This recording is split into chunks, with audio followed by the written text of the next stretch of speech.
Hello friends, வணக்கம். Welcome to Sargunas சமையல்.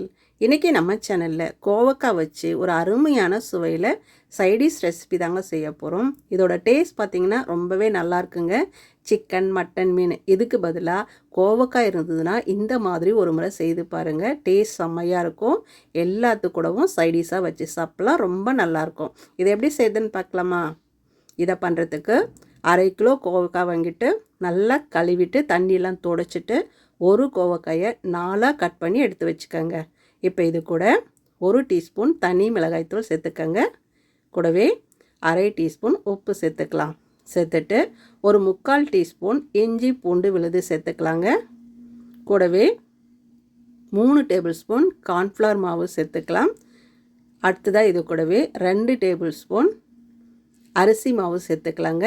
அரிசி மாவு இல்லைன்னா கார்ன்ஃப்ளவர் மாவே ஒரு 5 டேபிள் ஸ்பூன் போல் சேர்த்துக்கங்க. கூடவே சிக்கன் 65 மசாலா ஒரு 1/2 கிலோ கோவக்காய்க்கு ஒரு பேக்கெட் சரியாக இருக்கும், சேர்த்துக்கங்க. சேர்த்துட்டு தண்ணி எதுவும் ஊற்ற தேவையில்லைங்க. அப்படியே கொஞ்சம் நல்லா இந்த மாதிரி கலந்து விட்டுக்கலாம். இந்த கார்ன்ஃப்ளவர் மாவு அரிசி மாவு சேர்க்கும்போது இந்த மசாலெல்லாம் உதிர்ந்து போகாமல் இந்த காயோட நல்லா கோட்டிங் ஆகிட்டு வரும். எண்ணெயில் போடும்போது இந்த மசாலாலாம் உதிர்ந்து போகாமல் சாப்பிட்றதுக்கும் ரொம்ப நல்லாயிருக்கும், முறுமுறுனும் இருக்கும். நல்லா கலந்த பிறகு தண்ணி ஊற்றக்கூடாது, லைட்டாக அப்படி தண்ணி தெளிச்சிட்டு இந்த மாதிரி கலந்து விட்டுக்கோங்க. இந்த மசாலா எல்லாம் இந்த காயோட சேர்ந்து வரணும், அந்த அளவுக்கு நல்லா கலந்து விட்டுக்கலாம். உப்பு பத்தலைன்னா இந்த டைமில் பார்த்து செக் பண்ணி போட்டுக்கோங்க. பாருங்கள், நல்லா இந்த மாதிரி கலந்து விட்டாச்சு பாருங்கள். இருக்கட்டும், அவ்வளோதான். அடுத்ததாக அடுப்பை பற்ற வச்சுட்டு ஒரு கடாய் வச்சுக்கோங்க. அதில் இந்த காய் பொரிக்கிறதுக்கு தேவையான அளவு எண்ணெய் ஊற்றிக்கலாம். எண்ணெய் சூடானதும் நம்ம கலந்து வச்ச கோவக்காய் ஒன்று ஒன்றா பிரித்து தனித்தனியாக போட்டுக்கோங்க. மொத்தமாக போட்டோம்னா ஒன்றோட ஒன்று ஒட்டிட்டு வரும். இந்த மாதிரி ஒன்று ஒன்றா தனியாக பிரித்து போட்டுக்கலாம். எல்லாத்தையும் இந்த மாதிரி போட்டுக்கோங்க. கோவக்காய் இருந்ததுன்னா மிஸ் பண்ணாமல் இந்த மாதிரி ஒரு முறை செய்து பாருங்கள். போட்டுட்டு உடனே கலந்து விடாமல் இந்த எண்ணெயெல்லாம் ஓசையை கொஞ்சம் அடங்கின பிறகு இந்த மாதிரி கலந்து விட்டுக்கோங்க. இந்த மாதிரி மெதுவாக எடுத்து விட்டுட்டு அப்படியே திருப்பி போட்டுக்கலாம். பார்க்கும்போதே பாருங்கள் எவ்வளோ சூப்பராக இருக்குது. கோவக்காய் பிடிக்காதவங்களுக்கு இந்த மாதிரி ஒரு முறை செய்து கொடுத்து பாருங்கள். கண்டிப்பாக செய்து கொடுத்த உடனே அப்படியே கூட சாப்பிட்லாம். இது நல்லா முறுமுறுன்னு சாப்பிட்றதுக்கு ரொம்ப நல்லாயிருக்கும்.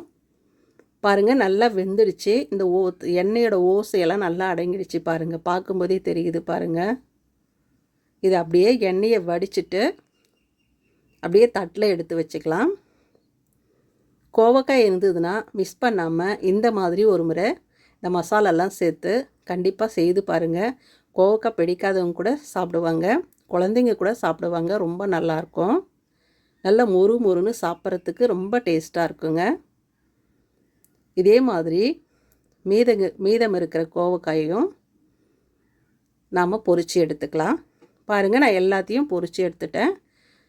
இது பார்த்திங்கன்னா சூடாக இருக்கும்போது நல்ல மொறுன்னு ரொம்ப நல்லா இருக்குங்க. சூடாக இருக்கும்போது ஒரு தட்டு நிறைய அப்படியே வச்சு கொடுத்தாலும் குழந்தைங்களும் சரி பெரியவங்களும் சரி எல்லாத்தையும் சாப்பிட்ருவாங்க. அந்த அளவுக்கு மொறுன்னு சாப்பிட்றதுக்கு ரொம்ப நல்லாயிருக்கும். எல்லாத்துக்கும் சைடிஷாகவும் வச்சு சாப்பிட்லாம். நீங்களும் இதே மாதிரி செய்து பாருங்கள். செய்து பார்த்துட்டு எப்படி வந்ததுன்னு கமெண்ட்டில் சொல்லுங்கள். இந்த வீடியோ பிடிச்சதுன்னா சர்குணா சமையலுக்கு சப்ஸ்கிரைப் பண்ணுங்கள், லைக் பண்ணுங்கள். மறக்காமல் உங்கள் தெரிஞ்சவங்களுக்கு நிறைய ஷேர் பண்ணுங்கள். அப்படியே பக்கத்தில் இருக்கிற பெல் பட்டனையும் அழுத்தி விடுங்க. நன்றி, வணக்கம்.